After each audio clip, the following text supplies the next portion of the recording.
The first time I saw myself on the feed, I was sitting in a chair I had never pulled out, in a room I hadn't entered yet. I need to say that again because I've spent 11 months trying to rephrase it into something that makes sense, and I can't. I was standing in my kitchen holding a cup of coffee at 6:47 a.m. on a Saturday, and I opened the security app on my phone to check why the motion alert had tripped in the guest bedroom, the bedroom at the end of the hall on the second floor, the one we use for storage now, the one with the door I keep closed, and the live feed showed a man sitting in the green upholstered chair beside the window. He was sitting with his hands on his knees. He was wearing a dark red t-shirt and gray sweatpants. He was looking directly at the camera. He was me, not someone who looked like me. Me, my posture, my weight, the scar on my left forearm from a compound fracture I got when I was 19, the specific way my hair thins above the right temple. Me, sitting in a room I was not in, wearing exactly what I was wearing, caught on a camera feed that was time-stamped 6 minutes into the future. I looked at the clock on the microwave. 6:47. The timestamp on the feed said 6053. I put the coffee down. I remember that. I set it on the counter beside the sink, not on the coaster, and the bottom of the mug left a ring I found later that afternoon. That small detail matters to me because it's one of the few things from that morning I can verify happened exactly the way I remember it. I picked up the phone again. The feed was still live. The figure. I'm going to call him the figure because calling him me does something to my thinking I'm not comfortable with. The figure had not moved. Same posture. Same hands. Same angle of the head. The motion detection had triggered at 6044, 3 minutes before I noticed the alert. That meant whatever the camera had seen had been sitting there for at least 3 minutes before I looked, and was still sitting there while I watched. I was alone in the house. My wife Dana had taken our daughter Lily to her parents' place in Dayton for the weekend. They'd left Friday afternoon. I'd stayed behind because I was regrouting the shower and the master bath and wanted to finish without a 4-year-old pulling at my leg every 9 seconds. The house was mine. Every door locked. Every window latched. The alarm system armed in home mode, which meant the perimeter sensors were active but the interior motion detectors were off, except for the cameras which ran independently on their own app and their own Wi-Fi network. I stood in the kitchen and watched myself sit in a chair in a room 40 feet above me. There's a specific kind of fear that doesn't feel like fear at first. It feels like a software error. It feels like something you can close and reopen and the glitch will be gone. That's what I did. I closed the app, I opened it again. I selected the guest bedroom camera, camera 4 in the system, labeled upstairs storage because I'd never bothered to rename it after we stopped using it as a guest room. The feed loaded. The chair was empty. I exhaled. I actually laughed, one short breath through my nose. A glitch, a cached frame, some compression artifact that stitched together an old image with a current timestamp. I'd installed the system myself. 4 cameras, a base station in the coat closet, a 2 TB local drive for storage, cloud backup on a 7-day rolling cycle. I knew the hardware. I knew the software. I knew that IP camera systems, especially consumer-grade ones, occasionally did strange things with buffering and frame rendering. The explanation was technical and boring, and that's exactly what I wanted it to be. But I didn't go upstairs. Not right away. I finished my coffee. I rinsed the mug. I opened the fridge and looked at the shelf for no real reason, the way you do when your body is executing its morning routine, but your mind is running a parallel process underneath. I checked my phone again. No new motion alerts. The feed for camera 4 showed an empty room. The green chair was in its usual position beside the window, angled slightly toward the door. The light through the blinds was gray and flat. Overcast morning, mid-March, southeastern Michigan. Everything in the frame was exactly as it should be. I went upstairs at 7:12. I know the time because I checked my phone before I left the kitchen, and I remember thinking that 25 minutes had passed since the alert, which was 25 minutes of not going upstairs, which was a choice I was already beginning to feel strange about. The hallway on the second floor is carpeted in the beige pile that shows footprints if you've been outside. I hadn't been outside. My feet were bare. But I looked at the carpet anyway as I walked, checking for impressions, checking for, I don't know, evidence. The hallway has 4 doors, master bedroom on the left, Lily's room on the right, bathroom at the midpoint, and the guest bedroom at the far end. The guest bedroom door was closed. I always keep it closed. It's not a rule I made consciously. It's just something I do. I stood outside the door for what felt like a long time. I could hear the house doing what houses do in the morning, the furnace cycling, a faint tick from the attic as the roof expanded, the refrigerator compressor humming below me through the floor, nothing else. I opened the door. The room was empty. The chair was by the window. The bed was made. It's always made. Nobody sleeps in it. The closet door was open about 4 inches, which I think was normal, though I wasn't certain. There were 3 boxes stacked along the far wall. Lily's infant clothes, old tax files, a box of Dana's college notebooks she swore she'd sort through every January and never did. The camera was in the upper right corner, a small white dome unit, its indicator light glowing faint blue, meaning it was recording. I walked to the chair. I didn't sit in it. I stood beside it and looked at the seat. There was no impression, no warmth, no indication anyone had been sitting in it. I put my hand on the armrest. Cool fabric. I looked at the camera. The lens was a small dark eye in the white housing, aimed at roughly the center of the room. From where I was standing, I'd be in frame. I took out my phone and opened the app. I navigated to camera 4, live view. I was on the screen, standing beside the chair, right hand on the armrest, phone in the left hand. The timestamp matched. 7:14 a.m. Everything was correct. Everything was normal. I was the only person in the frame. I backed out of the room and closed the door. I didn't think about it again for almost 3 hours. That's not entirely true. I thought about it the way you think about something you've decided not to think about. It surfaces every few minutes. You push it down, and each time you push it down, you tell yourself a slightly more confident version of the explanation. By 10 a.m. I had grouted half the shower, listened to 2 podcast episodes I can't remember a single word of, and convinced myself that what I'd seen was either a cached image with a corrupted timestamp or a brief rendering glitch in the app's live view player. Both were plausible. Both were boring. I chose them. At 10:08 a.m. I got a motion alert from camera 4. I was kneeling on the bathroom floor with grout on my hands. The phone was on the edge of the sink. The notification slid down from the top of the screen. Motion deleted. Upstairs storage. 10:08 a.m. I stared at it for about 5 seconds. Then I wiped my right hand on the towel draped over the tub, picked up the phone, and opened the app. The live feed showed the guest bedroom. The chair was in its usual position. The room was empty. But the motion log said otherwise. I tapped the event. The system stores a 10-second clip every time motion is detected, starting 2 seconds before the trigger and running 8 seconds after. The clip loaded. The timestamp read 10,007 a.m. For the first 2 seconds, the room was empty. At the 3rd second, the chair moved. Not a lot. Maybe 2 inches. It shifted backward, away from the window, as if someone had leaned back in it. The motion was smooth. Not a jolt, not a vibration from the furnace or a truck passing outside. It was the specific kind of movement a chair makes when a person's weight settles into it and their legs push it slightly across a surface. Except no one was in the chair. No one was in the room. The clip played for 5 more seconds. Nothing else moved. The chair was now 2 inches farther from the window than it had been. I watched the clip 4 times. I watched it at normal speed. Then I scrubbed through it frame by frame using the app's playback controls, which are imprecise but functional. The movement began at frame. I don't know, the app doesn't show frame numbers, but it was roughly 2.5 seconds in. Over the span of maybe 1 second, the chair relocated slightly. The shadows under the legs shifted accordingly. The fabric on the seat compressed faintly as though bearing weight. Then nothing. I stood up. I walked to the guest bedroom. This time I didn't hesitate at the door. I opened it and looked at the chair.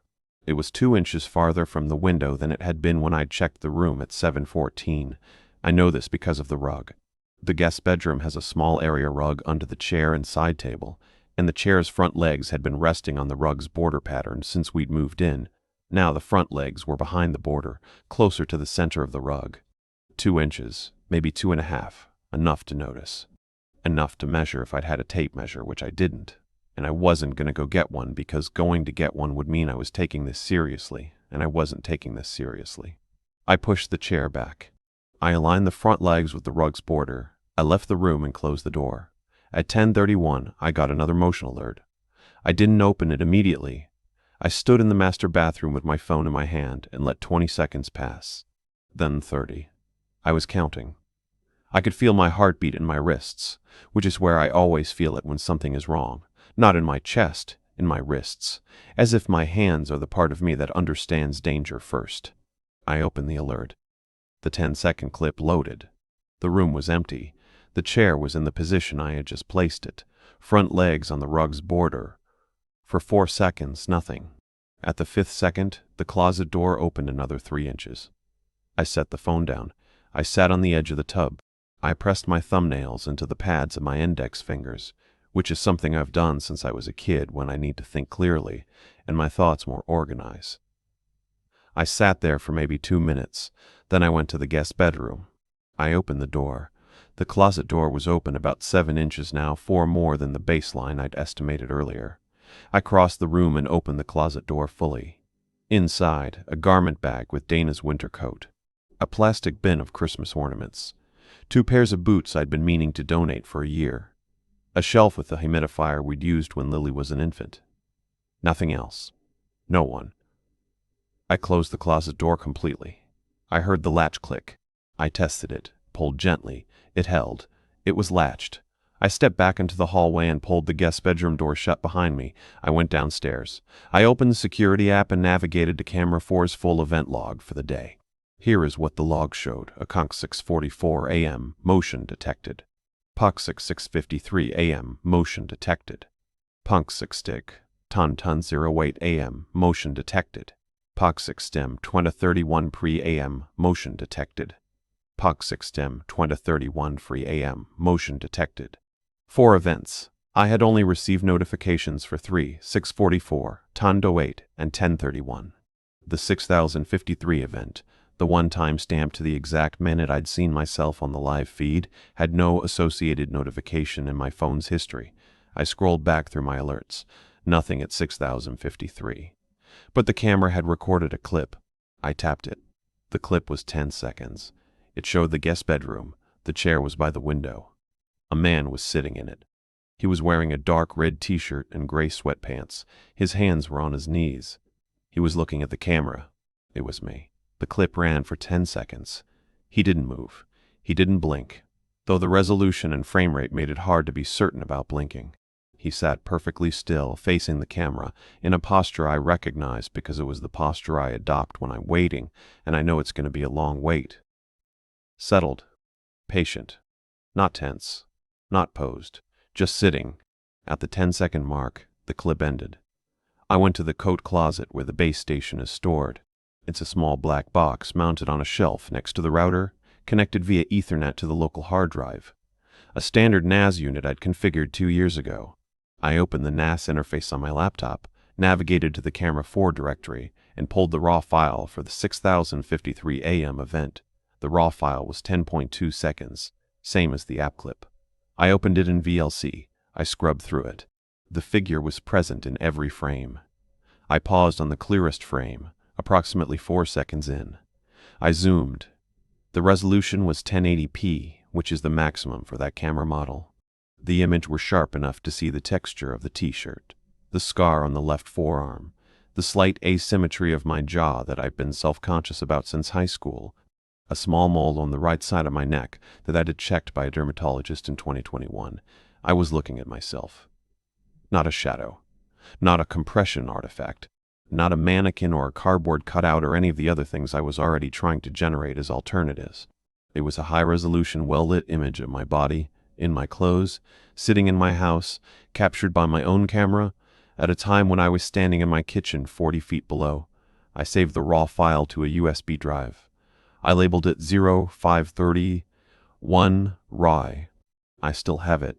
I've watched it probably 300 times. It doesn't change. I called Dana at 11:15, not to tell her what I'd seen, to hear her voice and to check something. "Hey, how's your dad?" "He's good. He's showing Lily the garden. She's eating dirt." Classic. "Hey, when you left yesterday, did you go into the guest bedroom for anything? Grab anything?" "No." "Why?" "The motion sensor keeps tripping. Probably a spider on the lens." "That happened before, right? Last fall?" "Yeah, same thing. Just clean the lens." "I will." I didn't ask anything else. She didn't offer anything else. The conversation was 40 seconds. Normal. Completely normal. I hung up and sat at the kitchen table and did not clean the lens. Here's what I was thinking. And I'm going to be honest about it because dishonesty at this point would defeat the purpose. I was thinking that the system had been compromised, that someone had accessed the camera remotely, inserted pre-recorded footage into the motion event log, and was either testing the system or targeting me. This is not paranoia. This is a realistic concern. Consumer security cameras are notoriously vulnerable. Default credentials, unpatched firmware, cloud API exploits. I work in IT infrastructure. Not security specifically, but I've configured enough networks and reviewed enough vulnerability reports to know that a motivated attacker with moderate skill could, theoretically, inject footage into a local NAS if they had network access. So I checked. I spent the next 2 hours auditing the system. I logged into the router and reviewed every connected device.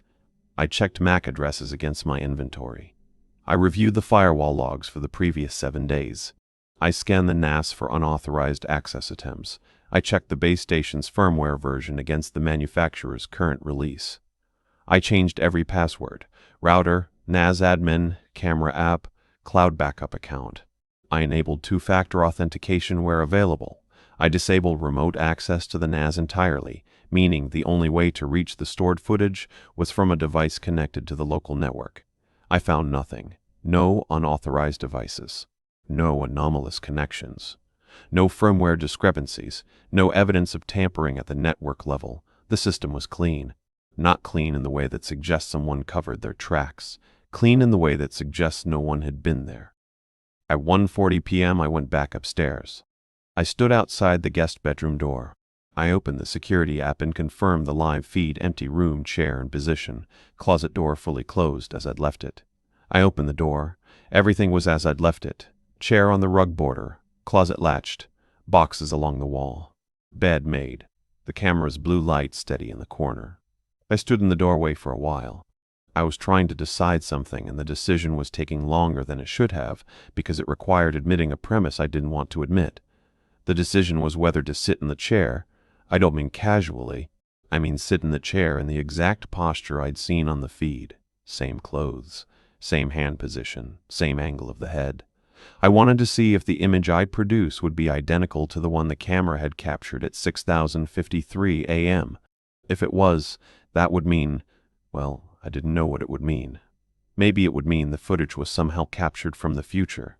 Maybe it would mean I'd been in the room at 6:53 and didn't remember it. Maybe it would mean neither of those things. But the comparison felt necessary. It felt like a diagnostic step, and I am a person who calms himself by running diagnostics. I walked to the chair. I turned around. I sat down. I placed my hands on my knees. I looked up at the camera, and I felt something shift.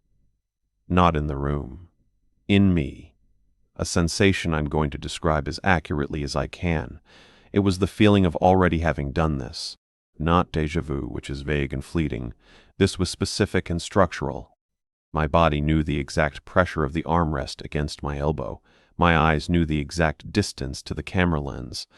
My weight knew the exact distribution across the seat cushion. Every sensory input was confirming a memory I had not made. I stood up immediately, not slowly.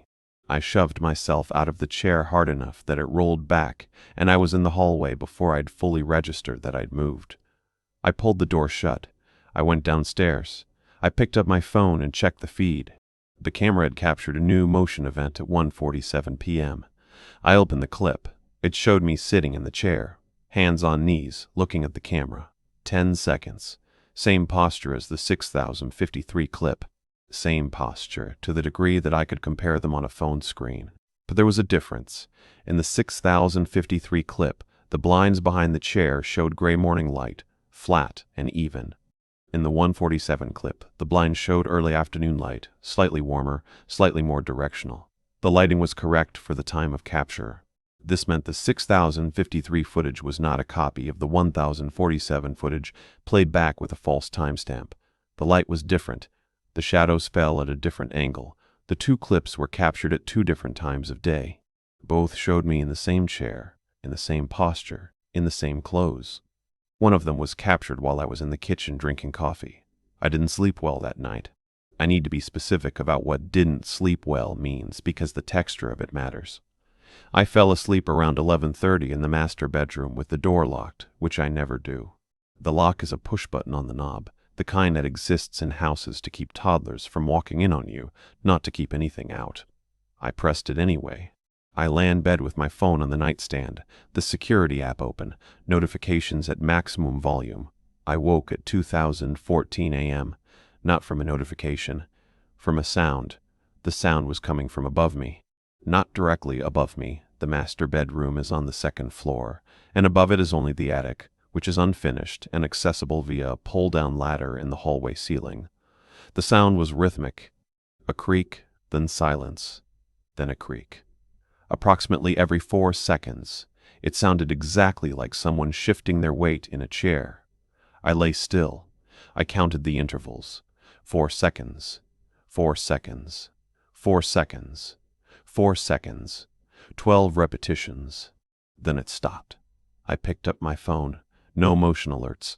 Camera 4, the guest bedroom, showed an empty room. The chair was in position. Nothing was moving. I checked every camera. Front porch, back door, garage interior, guest bedroom. All empty. All still. The sound did not recur. I got up at 5:50 a.m., which is when my body decided it was finished pretending to rest. I made coffee. I opened the security app and reviewed the overnight event log. Camera 4 had recorded one motion event at 2014 a.m. I opened it. The clip was 10 seconds. The room was dark. The camera had switched to infrared mode, which it does automatically below a light threshold. The image was gray-green, grainy, but legible. The chair had moved. It was no longer beside the window. It was in the center of the room, facing the camera directly, not angled, not casual. Centered and squared like it had been placed there with intention. No one was sitting in it, but the seat cushion was compressed. In the infrared image, the compression was visible as a slightly different thermal signature, a faint brightening in the center of the cushion that indicated retained heat.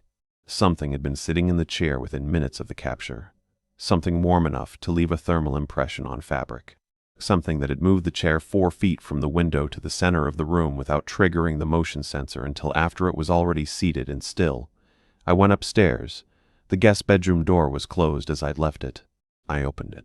The chair was in the center of the room, exactly as shown on the feed, facing the door. I stepped inside and put my hand on the seat cushion. It was warm, not hot, not body temperature, but distinctly warmer than the armrest, warmer than the air in the room, warmer than the fabric should have been in an unheated bedroom on a March morning in Michigan. The warmth was concentrated in the center of the cushion, where a person's weight would sit. I pulled my hand back and held it in front of me. I looked at my palm. I looked at the chair. I looked at the camera. The blue light blinked once. The camera had just captured me standing in the room, hand extended, staring at an empty chair. I called a friend that afternoon. Marcus. We've known each other since college. He works in physical security, access control systems, commercial installations. I didn't tell him what I'd seen. I told him I thought my camera system might be malfunctioning and asked if he'd come take a look. He said he could come Tuesday. This was Sunday. I said Tuesday was fine. I spent the rest of Sunday in the garage with the door open. I didn't go upstairs. I didn't check the app. I replaced the brake pads on Dana's car, which didn't need replacing but gave me something to do with my hands for 2 hours. I ate a sandwich standing at the kitchen counter. I watched a basketball game on the living room TV with the volume too loud.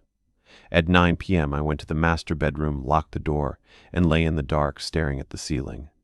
At 11:47 p.m. my phone buzzed. Motion alert. Camera 4. I didn't open it. I lay there with the phone on my chest, feeling it vibrate with each subsequent notification. 3 more came over the next 20 minutes. 11:47. 11:47. 12 through 3. 12 through 3. 12 through 3. 12 through 3. 12 the room worn. 4 motion events in 24 minutes. At 12:11, I opened the app. I didn't look at the clips. I went to the live feed. The guest bedroom. Infrared mode. Gray-green image. The chair was still in the center of the room, but now the closet door was open. all the way open, pressed flat against the interior wall. And the Christmas ornament bin had been pulled out of the closet and placed on the bed. The lid was off. I could see the top layer of ornaments. A red glass ball, a wooden reindeer Lily had painted at daycare, a silver star that had belonged to Dana's grandmother. Someone had opened the closet, removed the bin, placed it on the bed, and opened it. I watched the live feed for 12 minutes. Nothing moved. No one entered the frame. The room was arranged as if someone had been in the middle of a task, unpacking or searching, and had stepped out. I did not go upstairs. At 12:23 a.m., I opened the 4 clips in sequence. Clip 1, 11:47 p.m. The closet door swings open. The movement is slow. Not a gust, not a mechanical release, but a steady, deliberate arc. It takes the full 10 seconds for the door to travel from its original position to flat against the wall. The hinges are visible in the infrared. They are not moving erratically. The motion is smooth and controlled. Clip 2, 11:52 p.m. The ornament bin is now at the edge of the closet floor, pulled forward approximately 18 inches from where I know it was stored. No visible agent. Nothing touching it. In the clip's 10 seconds, the bin moves another 6 inches toward the closet threshold. The motion is intermittent. It slides, stops, slides, stops, as if being dragged by something that needs to adjust its grip. Clip 3, 12:03 a.m. The bin is on the bed. The lid has been removed and is leaning against the pillows. The camera catches no movement during this clip. The transition from closet to bed happened between 11:52 and 12:03 during the 11 minutes between events, when no motion was detected, which means whatever moved the bin did it slowly enough not to trigger the sensor's threshold. Clip 4, 12:11 a.m. This clip is different from the others. In this clip, the ornaments are visible in the bin. The top layer is undisturbed. But there is a new object in the frame that was not present in any previous image. On the side table beside the chair, the table with the small lamp we never turn on, there is a photograph. A physical photograph, rectangular, light-colored border, propped against the base of the lamp. The infrared resolution was too low to make out the image on the photograph, but I could see it was there. And I knew, with the kind of certainty that makes your hands go cold, that it had not been on that table when I'd been in the room that afternoon. It had not been in the closet. It had not been in any of the 3 boxes along the wall. I did not own a physical photograph that size with that kind of border in any room of my house. I did not go upstairs. I locked the master bedroom door, which was already locked. I pressed my back against the headboard and sat there until 4:00, and when I fell asleep, sitting up with the phone still in my hand. Monday morning, 6:20 a.m. I woke with a stiff neck and a phone at 11% battery. I plugged it in. I made coffee. I stood at the kitchen counter and drank it and did not open the security app until 7 a.m. because I wanted 40 minutes of not knowing. At 7 I opened the app. I went to the live feed for camera 4. The room was back to normal. The chair was by the window, in its original position, front legs on the rug's border. The closet door was closed. The bed was made. The boxes were along the wall. The ornament bin was not visible, which meant it was back in the closet. The side table was bare. No photograph. Everything had been returned. Everything was exactly as it had been before Saturday morning. As if nothing had happened. I went upstairs. I opened the guest bedroom door. The room was as the feed showed. Restored. Reset. Pristine. I walked to the side table. There was nothing on it. I opened the closet. The ornament bin was on the floor, lid on in its original position. I opened the lid. The ornaments were layered neatly. Red glass ball, wooden reindeer, silver star. All present, all undisturbed. I checked the chair. I pressed the seat cushion. Room temperature. I stood in the middle of the room and turned in a slow circle. Everything was exactly right. Everything was in place. The only anomaly in the room was me. I went to the NAS and pulled the overnight event log for camera 4. I wanted the raw files for the 4 clips, 11:47, 11:52, 12:03, 12:11, 12:03, 12:11. I navigated to the directory. The files weren't there. The event log on the app still showed the 4 entries. I could see the timestamps, the thumbnails, but the corresponding raw files in the NAS had been deleted. Not corrupted, not moved, deleted. The directory showed the standard naming convention for the day's files, and the overnight files simply weren't in the sequence. The gap was clean, as if they'd never been written. I checked the cloud backup. The 7-day rolling archive.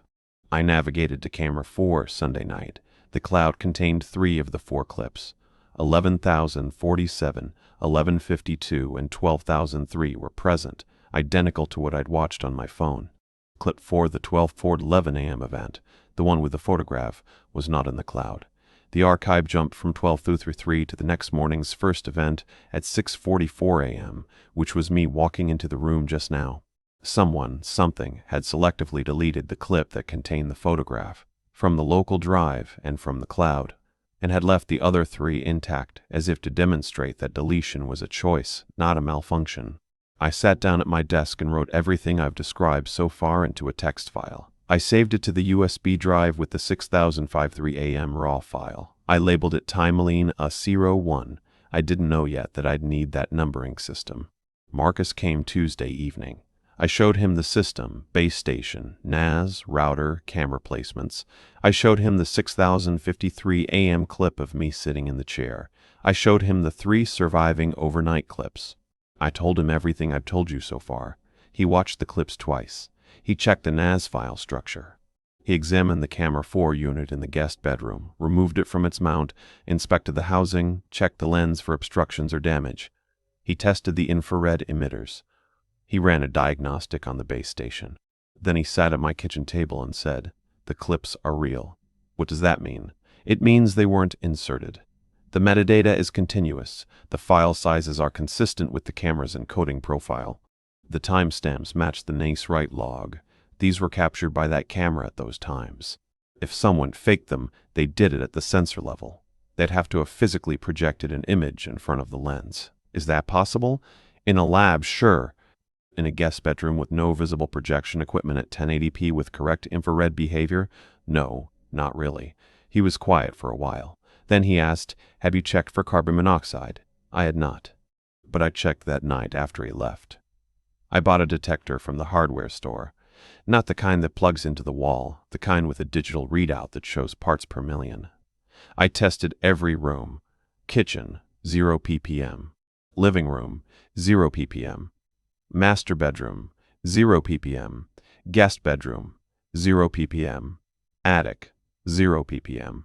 Garage, 2 ppm, which is normal for an attached garage with residual vehicle exhaust. I was not being poisoned. I was not hallucinating. The clips existed. The events they depicted had occurred. I simply could not explain how. Dana and Lily came home Wednesday afternoon. I had moved the chair back to its position by the window.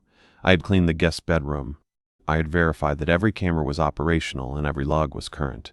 I had not told Dana anything beyond the spider on the lens story.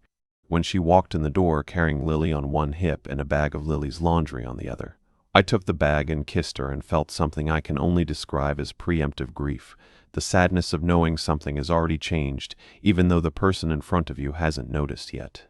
Wednesday night was uneventful. No motion alerts from camera 4. Thursday the same. I started to relax in the way you relax when you know you shouldn't, by telling yourself the absence of evidence is evidence of absence, which it never is.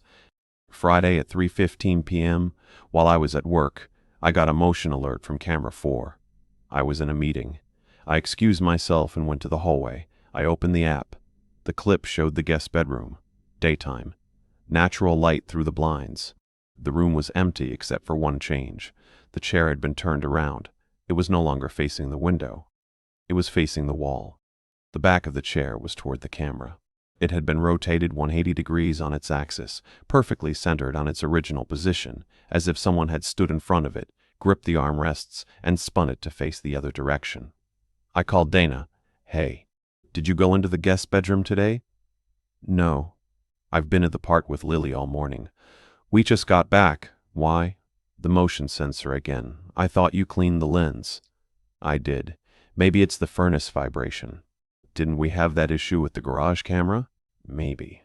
She didn't ask anything else. I went back to the meeting. I sat through 45 minutes of quarterly budget review and did not absorb a single number.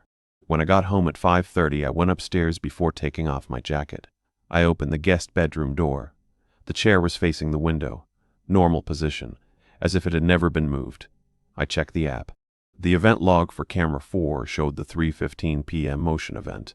I played the clip. The chair was facing the wall exactly as I'd seen it earlier. But now, at 5:32 p.m., the chair was facing the window. It had moved back. Between 3:15 p.m. and 5:32 p.m., with Dana and Lily arriving home at some point in that window, the chair had returned to its default position, and no motion event had been triggered during the transition. I went downstairs. Dana was in the kitchen unpacking groceries. Lily was on the floor with a coloring book. "Did you hear anything upstairs this afternoon, after you got home?" She looked at me. "Like what?" "Anything. A bump. Furniture." "No. We've been down here the whole time. Are you okay? You've been weird about that room all week." "I'm fine. The camera's glitching. I might replace the unit." "Okay." I didn't replace the unit. I couldn't replace the unit because the unit wasn't malfunctioning. The unit was recording exactly what was happening. The problem was that what was happening was impossible. The following Tuesday, 11 days after I first saw myself on the feed, I did something I'd been resisting. I set up a second camera in the guest bedroom. Not a security camera. A standalone digital camcorder, an old Canon I'd used for shooting Lily's first birthday party, positioned on the dresser opposite the window, plugged into the wall for continuous power, recording to its internal SD card. I aimed it to cover approximately the same field of view as camera 4. I wanted a second source. I wanted to see if the anomalies would appear on an independent recording device or only on the networked security system. I started the camcorder recording at 8 p.m. Tuesday and left the room. Wednesday morning at 6:15 a.m. I checked the security app. Camera 4 had logged 2 overnight events. Event 1, 1:33 a.m. The closet door opened approximately 6 inches. Slow, smooth motion. No visible agent. Event 2, 3:07 a.m. The chair slid approximately 3 inches toward the center of the room. No visible agent. I went to the guest bedroom and retrieved the camcorder. I connected it to my laptop and reviewed the footage. The camcorder had recorded continuously for 10 hours and 15 minutes before the SD card filled. At 1:33 a.m., the closet door opened on the camcorder footage. Same motion, same speed, consistent with the security clip. I could see the door move from a different angle. The camcorder was lower and to the left of camera 4, so the perspective was different, but the event was the same. At 3:07 a.m., the chair moved on the camcorder footage. Same direction, same distance. 2 cameras, 2 independent recording systems, same events. This eliminated every theory involving digital injection, network compromise, or software artifact. The events were physical. Something was moving objects in that room, but there was something else on the camcorder footage.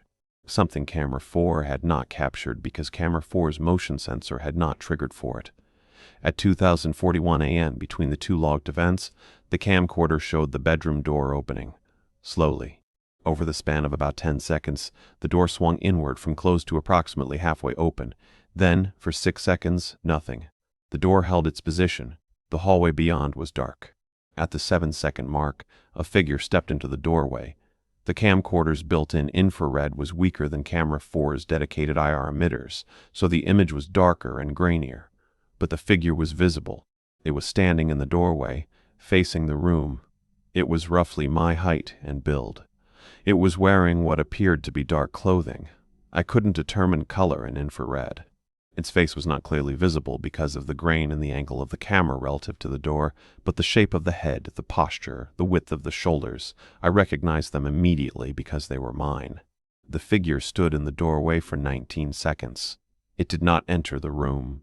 It appeared to be looking at the chair. Then it stepped back into the hallway, and the door swung closed. Camera 4 did not log this event. No motion was detected. The figure had entered and exited the camera's field of view without triggering the sensor.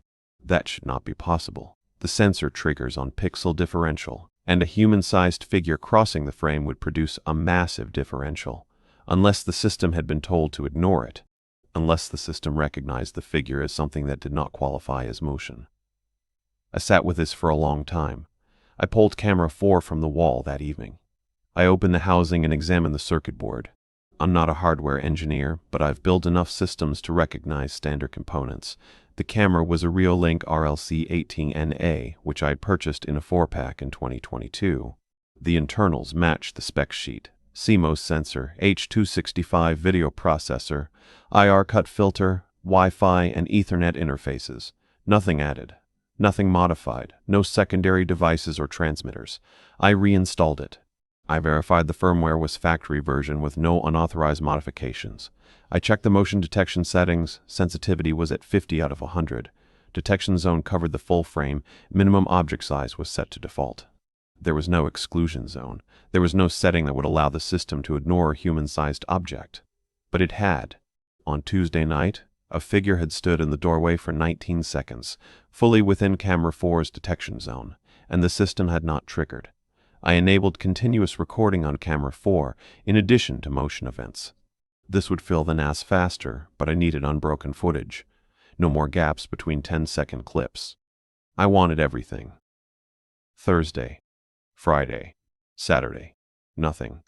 3 full days of continuous recording on both Camera 4 and the camcorder. No events. No anomalies. No chair movement, no closet door, no figures. The guest's bedroom sat inert and empty, exactly as a storage room should. I began to think it was over. I began to feel foolish. I began composing the conversation I'd have with Marcus, where I'd tell him the whole thing had stopped, and we'd laugh about my haunted guest room, and he'd recommend a therapist. And I'd say, yeah, maybe. Sunday night, 11:40 p.m. Dana and Lily were asleep. I was in the living room, half watching a documentary about maritime shipping. My phone was on the armrest. A notification appeared. Not a motion alert. A system notification from the security app. It read, Camera 5 online. I don't have a Camera 5. My system has 4 cameras. Camera 1, front porch. Camera 2, back door. Camera 3, garage. Camera 4, guest bedroom. There is no Camera 5. I never purchased a 5th camera. I never configured one. There was no 5th input on the base station. It supports up to 8, but only 4 were connected. I opened the app. The camera list now showed 5 entries. 1, front porch. 2, back door. 3, garage. 4, upstairs, storage. 5, unnamed. I tapped Camera 5. The feed loaded. The image was dark infrared mode. The resolution was lower than my other cameras, grainier, with a slight greenish tint I didn't associate with the Reolink color profile. The field of view showed what appeared to be a room. Not a room in my house. The dimensions were wrong. It was narrower, with lower ceilings. The walls appeared to be a uniform light color. There was a single piece of furniture visible. A chair. A green upholstered chair. Not the green chair from my guest bedroom. A different chair in a different room. But the same model, same fabric, same design. Someone was sitting in it. The image was too degraded to identify the person clearly. I could see a figure, seated, hands on knees, head angled slightly toward the camera. The posture was familiar. The scale was correct for someone my size. But the resolution in the infrared grain made it impossible to confirm identity. I stared at it for 5 minutes. The figure didn't move. I went to the base station. I opened the hardware interface. It showed 4 cameras connected, the 4 Reolink units. No 5th device, no 5th IP address, no 5th video stream at the hardware level, but the app was displaying one. The app was receiving a feed from a camera that did not exist on my network. I took a screenshot of the app. I saved it to the USB drive. I took a photograph of the base station's hardware interface showing 4 connected devices. I saved that too. Then I went back to the app. Camera 5 was offline. The camera list showed 4 entries. The 5th was gone. No log of its appearance. No record in the event history. The notification that had read Camera 5 online was no longer in my notification center. I checked the screenshot I'd just saved. It was there. The image was clear. 5 camera entries in the app. The 5th unnamed, showing a dark infrared feed of a narrow room with a green chair and a seated figure. The screenshot was time-stamped 11:43 p.m.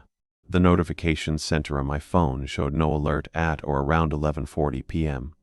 The system had not only removed the camera, it had removed the evidence of having notified me. But my screenshot survived because it was a manual capture, outside the app's control. I labeled it Cam 5, Uzzer 1. I added it to the USB drive. I went upstairs and checked the guest bedroom. The room was empty. The chair was by the window. The camcorder was recording. I checked its current frame by looking at the flip-out screen, an empty room in green-gray infrared. I stood there for a minute. Then I closed the door and went to bed. I'm going to describe what happened over the next 3 weeks in compressed form, not because it isn't important, but because the nature of it was cumulative rather than episodic, and I need you to understand the weight of it rather than the sequence. Camera 5 appeared 6 more times, always late at night, always showing the same narrow room with the same green chair. The figure was present in 4 of the 6 appearances. In 2, the chair was empty but warm-looking. The seat cushion showed the same thermal compression I'd noticed in my own guest bedroom. Each time, the camera existed in the app for between 3 and 20 minutes before disappearing, and each time the notification was retroactively erased. I screenshotted every appearance. I have 7 images on the USB drive. In the 4th appearance, the resolution was slightly better. I could see more detail on the seated figure. He was wearing a dark red t-shirt. His hands were on his knees. His forearms were bare, and on the left forearm there was a mark, a line, a ridge, in the exact location of my scar. In the 6th appearance, the figure was not seated. He was standing. He was standing to the left of the chair, facing the camera, and his right hand was extended as if reaching for something outside the frame. His posture was rigid but not alarmed. He looked like someone who had just stopped mid-action, interrupted, frozen. The feed held for 12 minutes. He did not move. During this same 3-week period, the events in my guest bedroom continued but shifted. The chair still moved occasionally. I'd find it an inch or 2 off its mark every few days. The closet door would be open in the morning when I'd closed it the night before. But these felt minor now. Background noise. The real activity had migrated to camera 5 in whatever room it was showing me. I tried to trace the feed. I'm not a network forensics expert, but I have the skills to do basic packet analysis. I ran Wireshark on the local network during one of Camera 5's appearances. The app was receiving the video stream over the local Wi-Fi, which was correct for my system's architecture. But the source IP address was internal, 192.168.119.2.168.1.47. My 4 cameras occupied 101 through 104. The NAS was 0.1 ton. My laptop was 0.1 ton. My phone was 1030. Nothing in my network was assigned to 0.147. Nothing in the DHCP lease table had ever been assigned to 0.147. A device was broadcasting video on my network from an IP address that didn't exist in my router's records. And when Camera 5 went offline, the IP vanished with it. No trace. No ARP entry. No MAC address. I told Marcus. I told him everything. Camera 5, the IP analysis, the screenshots. He came over on a Saturday afternoon and we spent 4 hours going through the system together. He couldn't explain it. He suggested I replace the entire system, new cameras, new base station, new NAS, new router. Start from 0. I considered it. I genuinely did. But there was a problem with that plan, and the problem was me. I didn't want to stop seeing Camera 5. I didn't want to admit that, and I'm not comfortable admitting it now. But it was true. Each time Camera 5 appeared, I felt a pull, not curiosity exactly, but recognition. The room was familiar even though I'd never been in it. The chair was my chair, or a version of my chair, in a room that felt like a version of my room. And the figure that was almost certainly me, was doing something in that room. He was present, he was deliberate, he was waiting. I wanted to know what he was waiting for. The last event happened on a Wednesday night, 4 weeks and 3 days after I first saw myself on the feed. Dana was asleep. Lily was asleep. I was in the living room, ostensibly reading, actually waiting. I'd been waiting for Camera 5 every night for a week. It hadn't appeared. At 11:58 p.m. the notification arrived. Camera 5 online. I opened the app. The feed loaded. The narrow room. The green chair. The figure was seated. Same posture. Hands on knees. But this time the room was different. There was a second chair. It was positioned opposite the first chair, about 4 feet away, facing it directly. The same model, same green upholstery, same design, and it was empty. The figure in the first chair was looking at the empty chair, not at the camera. His head was angled slightly to the right, toward the second chair, as if waiting for someone to sit down. I watched for 3 minutes. The figure did not move. The empty chair remained empty. The feed was stable. Then the figure raised his right hand. Slowly, he lifted it from his knee and extended it toward the empty chair, palm up, as if offering something, or inviting someone. I felt my phone vibrate in my hand. A second notification. Not from camera 5. Motion detect. Upstairs storage, 12:01 a.m. I switched to camera 4. Live feed. The guest bedroom. Infrared. The chair by the window was gone. The room was empty except for the boxes, the bed, and the side table. The green upholstered chair that had been in that room since we'd moved in was no longer there. The rug showed indentations where the legs had rested. The space where the chair had been was vacant. I stood up from the couch. I walked to the foot of the stairs. The house was dark. The stairs climbed into the second-floor hallway, and at the end of the hallway, the guest bedroom door was closed. I could see the thin line of darkness beneath it. I climbed the stairs. Each step was deliberate. I was aware of my breathing, the carpet under my bare feet, the furnace sound, the faint hum of the nace in the coat closet below me. I reached the second floor. The hallway was dark. Willie's nightlight cast a pink glow through her half-open door. The guest bedroom door was at the far end. Closed, I walked to it. I stood in front of it. I put my hand on the knob. I did not want to open it. I want to be clear about that. Every rational, self-preserving part of me was saying, don't open it. Go downstairs. Unplug the system. Go to bed. Call someone in the morning. Do not open this door. I opened it. The room was dark. The infrared glow of camera 4 was a faint constellation of red LEDs in the corner.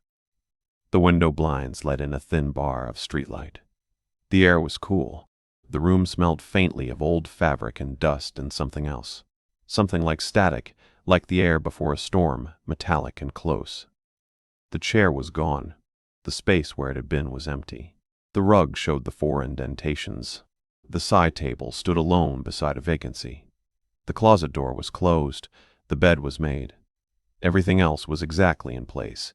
I took out my phone. I switched to camera 5. The narrow room. 2 green chairs facing each other. The figure in the first chair, hand extended, palm up. And in the second chair, the chair that had been empty 3 minutes ago, there was now an indentation in the seat cushion. A thermal impression. Warm. The shape of someone who had just sat down, as if the chair had left my house and arrived in that room, and someone or something had already taken the seat. I looked at the first chair in the camera 5 feed. The figure was still seated. His hand was still extended, but his head had moved. He was no longer looking at the second chair. He was looking at the camera. He was looking at me. And his expression, in the grainy, degraded infrared image on my phone screen, was not threatening. It was not blank. It was not hostile. It was the expression of someone who has been waiting a very long time and who is finally certain that the waiting is almost over. The feed held for 4 more seconds. Then camera 5 went offline. The notification erased itself. The camera list returned to 4 entries. I stood in the dark guest's bedroom for a long time. Then I closed the door and went downstairs and sat on the couch and did not sleep. That was 11 months ago. The chair is still gone. I told Dana it broke, that the frame cracked, and I put it out with the bulk trash. She didn't question it. Why would she? It was a chair. Camera 5 has not reappeared. The guest bedroom has been quiet since that night. No motion alerts. No closet doors opening. No movement of any kind. I left both cameras in place, the Reolink in the Canon Carger, and they have recorded nothing but an empty room for 11 months. I still check. Every morning and every night, I open the app and look at the camera list and count the entries. 1, 2, 3, 4. 4 cameras. Every time there are 4 cameras, I feel a small measure of relief that is immediately replaced by a smaller measure of disappointment, and the disappointment is the thing that scares me most. I've tried to explain it to Marcus. He thinks I should see someone, and he's probably right, but I can't figure out what I'd say. I saw myself on a camera. My chair disappeared. A 5th camera appeared on my network from nowhere and showed me a room that doesn't exist. This is not a narrative a therapist is equipped to process. This is not a narrative I'm equipped to process, and I lived it. Here's what I haven't told anyone, and the reason I'm writing this down now. 3 days ago, a Saturday, I was cleaning out the coat closet to make room for Lily's spring jackets. I moved the router. I moved to the base station. Behind the base station, pressed against the wall, I found a photograph. A physical photograph. Rectangular, light-colored border. It was a photograph of a room.